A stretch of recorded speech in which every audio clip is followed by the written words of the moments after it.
night drive. Too late to do a credit. Well, I guess we can do a credit cruise. So we left early from the underground comedy at 12 West Brewery on Main Street in Mesa. The comedy was just really lacking. Sherry and I were just discussing some of the politics involved with that, and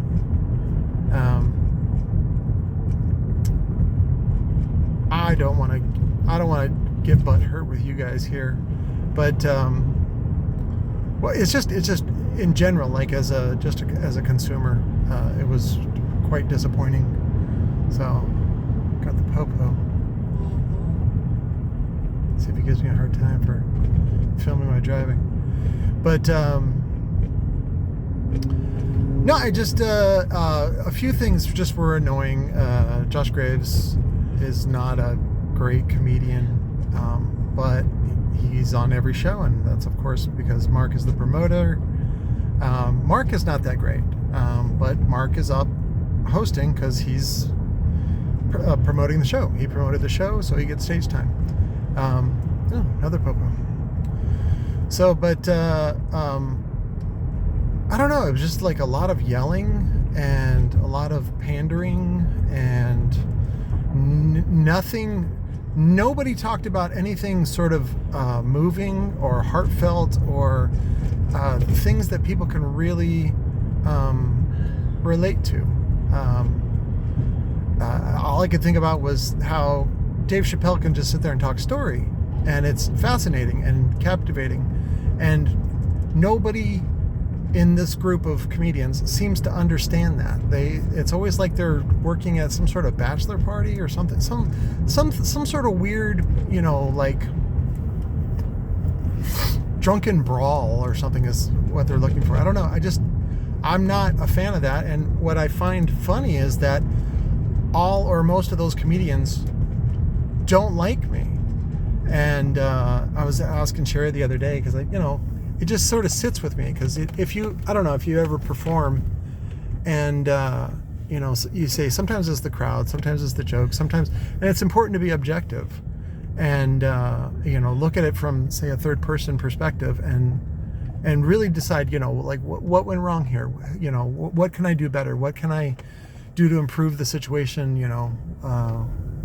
things like that. I do want to make a note that Eric Subcheck, who I've had I don't want to say it's been very impersonal, but I did enjoy some of the work that he did tonight, and I'll put a link to him on his Facebook or Instagram page. So, but what was it? When last time we were out for comedy was at that Paul Goebel thing, and Eric was there, and Eric didn't perform or anything, but he was just kind of relatable and kind, and I don't think he recognized me or anything like that, so that might have helped. But let's see if anybody's over here. No. Got the milk crate. Oh. Should we investigate? I don't think so. No. Sometimes the people just come out. We'll give them a break tonight. Just sometimes you just got to give them a scare, right? Like scared straight. But Eric seemed like he was the only one with any heart up there. I also think he's on the spectrum. He said he was. Well, he says he thinks he is. So, but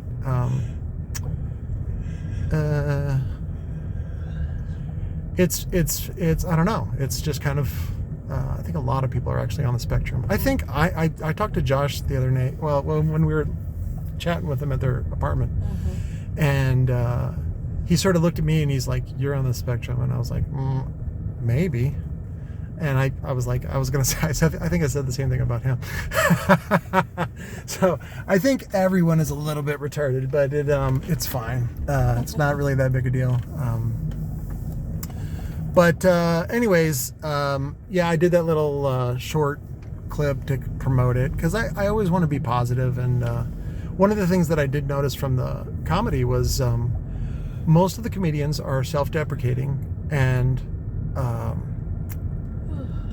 what's the word? Like they just really they're frightened. They're really scared, and that's what I really liked about performing, was that I was able to sort of work through the fear of saying and talking about something that other people were afraid of, including myself. And that's what I found great every week. And of course I would write a new set. And I was actually thinking today of when Jill Kimmel got me backstage or in the green room to meet David Allen Greer. And it's still a highlight of my life. But of course, Jill Kimmel, she's human, and she's doing the best she can. I just thought it was really interesting the way that sort of turned out and sort of revealed itself. Of course, David, I think of quite often in his work that he did in Living Color. If you young people are watching, watch some old. I mean, it sucks because the quality of the clips really suck on YouTube, but I mean, gosh, I think it was was it Saturday night or Friday night or Sunday night or something when In Living Color came on, and it was just a treat. And Jim Carrey was just amazing, and Tommy Davidson, and Keenan and Damon, and even Kim, and Sean. And this was a bit before Marlon. Marlon came on later. Him and Sean had their own show, which was all right. I mean, it was entertaining. So, but anyways, we're gonna head home. I just was like, I should really be home building speakers. Like, I'd rather do that than hang out with a bunch. One thing I came up with was it was there was a lot of, I don't want to say young people or hipsters or people like that. It wasn't too much of hipsters, just hipsters like a sort of a subculture of younger person. But I thought it was interesting that so many young people don't even realize that they're alcoholics, and were there willing to spend their money on fucking $10 Cokes and $30 wings. It's just Sherry and I were talking about how a lot of young people don't really know anything. However, they know how to gatekeep. And somebody here? No, nobody's here. And they know how to gatekeep, and that is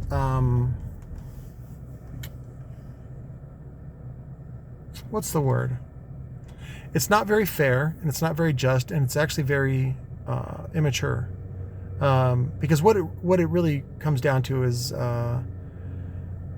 deciding who's cool and who's not, and who is acceptable and who is not, and it's really judgmental, and it's not based on any merit, or it typically is not. Again, because a lot of young people, I don't want to say all young people, a lot of people that are just immature, and they don't have any experiences, they don't have any loss, and they don't really know how to evaluate other people in a objective way. They really just see things through their eyes, and that's it. And but anyways, I think I'm getting off into a little bit of old people whining. I just wanted to check in with you guys. There was a couple things that happened this week that were just sort of difficult to overcome, and we had some difficulties in shipping, and so I'm actually having to rebuild a bunch of orders that shipped and probably will not make it to their destination. But if they do, then people get double stuff, and that's cool. That's fine. I don't give a shit.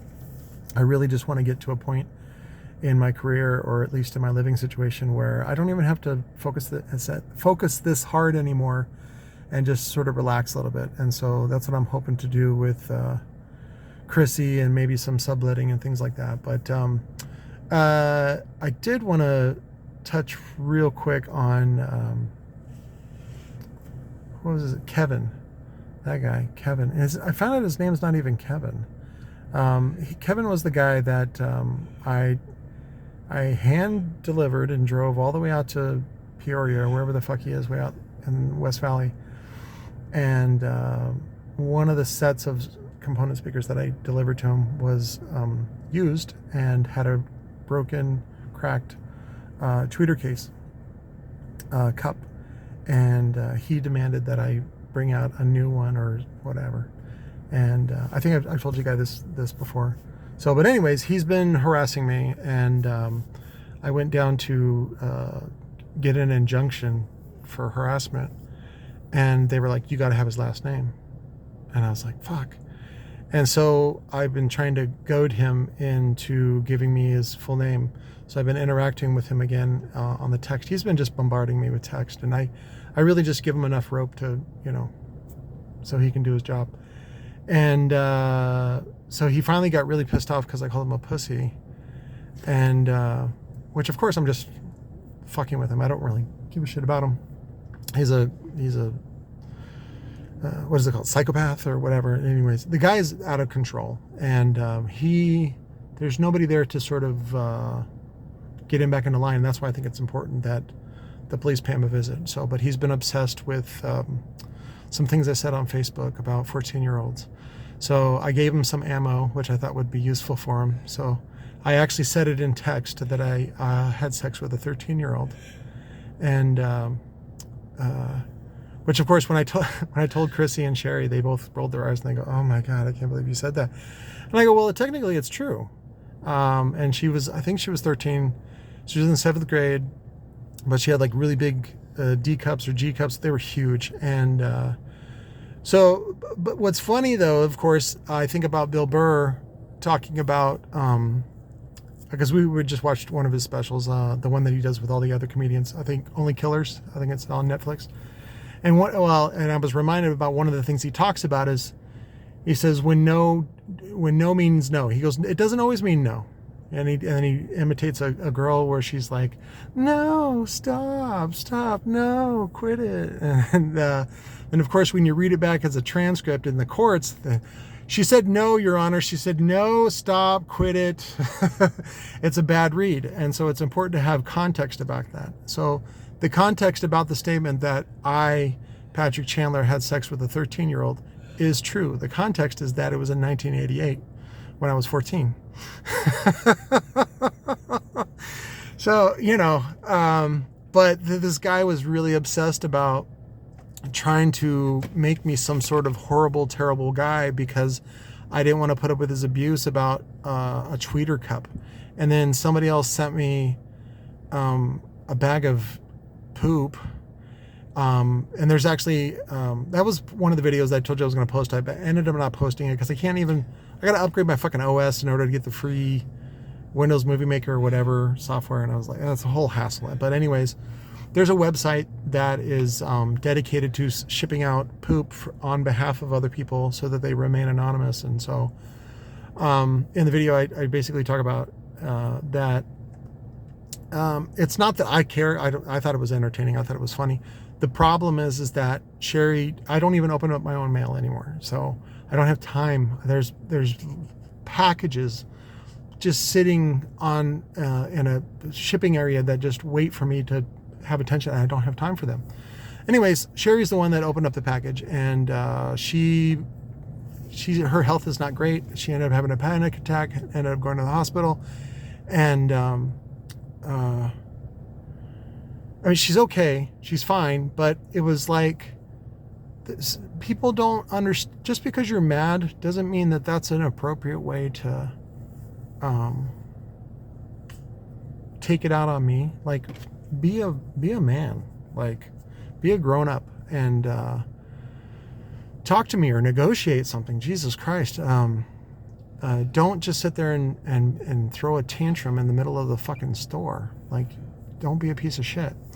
So, but there was another story that I talked about, which of course is reminded me because I live in this house now. This used to be my mechanic's house, and one of his it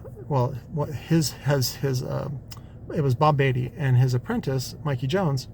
I was friends with, and we did some stuff, and we've kind of kept in touch over the years. And I was reminded, Mikey actually did 2 years in jail for something that wasn't his fault. So he was hanging out with some buddies, and one of the buddies had a little too much to drink, and then left, drove home, got in an accident, and then I think he died. And I think the insurance or the parents or somebody came after him, and they're like, somebody's got to pay for this. And because it was his house and he was the host, they cut a deal with him to put him in jail for 2 years.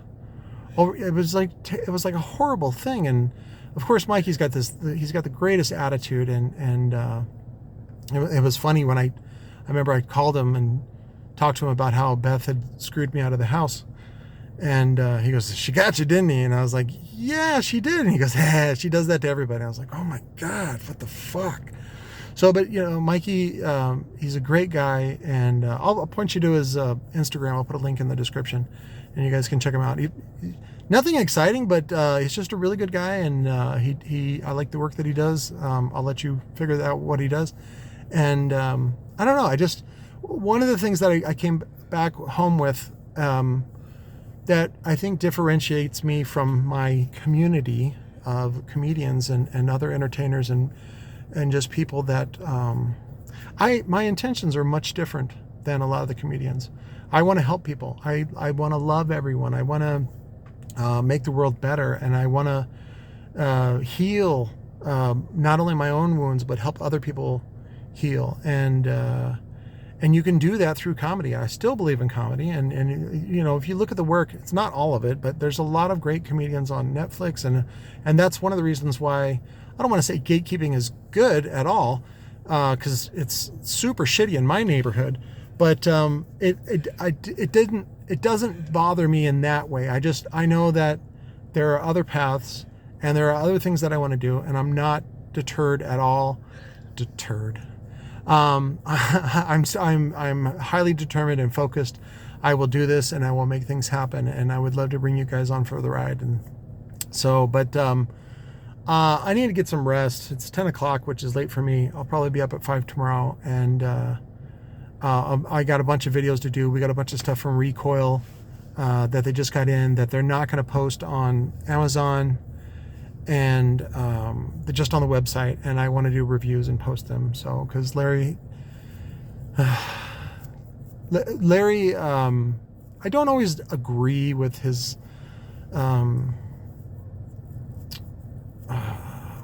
choices, and it's a little bit like the comedians, Mark and Josh.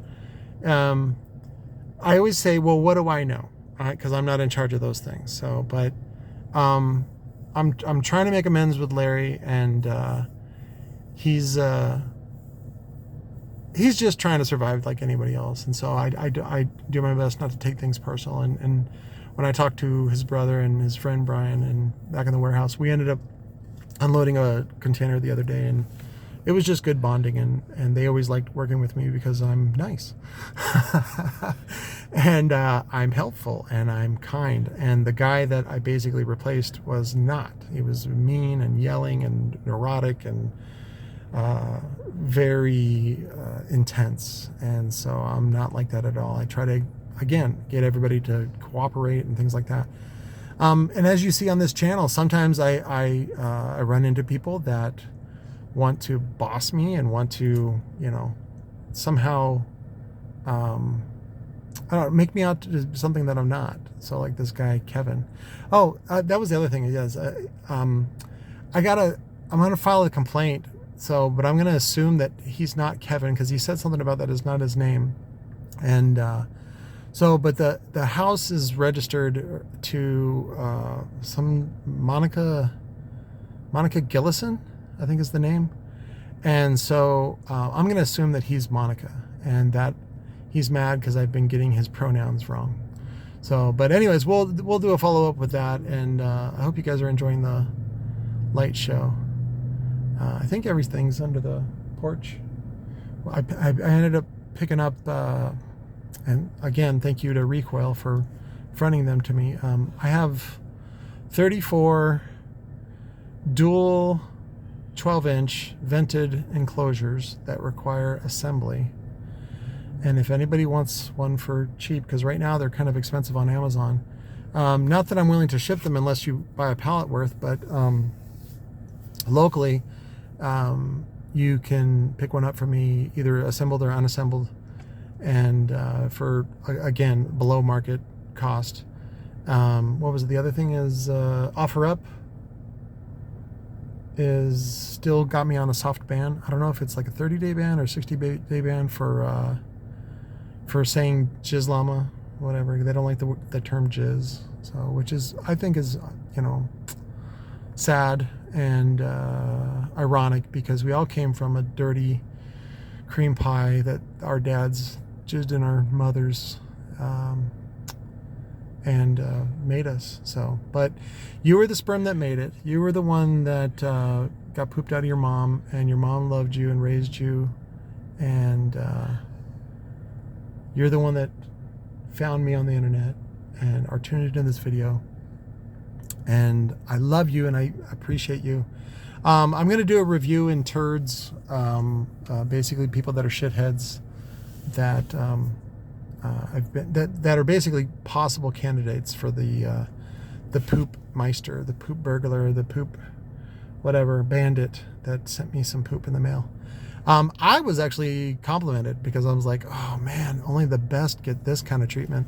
I mean, I can only imagine how many of these turds that like Kevin Spacey or Tom Hanks or George Lucas has gotten in the mail. Like it's amazing. Like, not that I want to say I'm famous, Jesus Christ, but I'm popular enough for people to hate me, to get shit sent to me. And it's not cheap either. You'd be surprised. It was like $27. I was like, oh my God, I'm not paying for that. But I'll do a review on turds and the service and the guys that run the turd service. What else? More tomorrow. Tune in tomorrow. I love you guys. I'm going to go snuggle with my little sissy. She's 15 years old. She's not in great shape. And I'm trying to teach Sherry to appreciate life and appreciate those around you, and know that, it could all end any moment.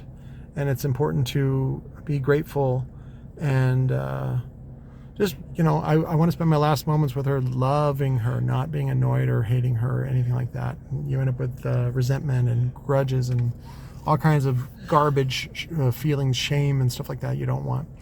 But I love you, and the world is good, and you're in it, and let's see if we can make a difference, and we can. Just simply by having that revolution in your head that things can be better. That's what Robot Underground is all about, and I love you, and I'll talk to you later.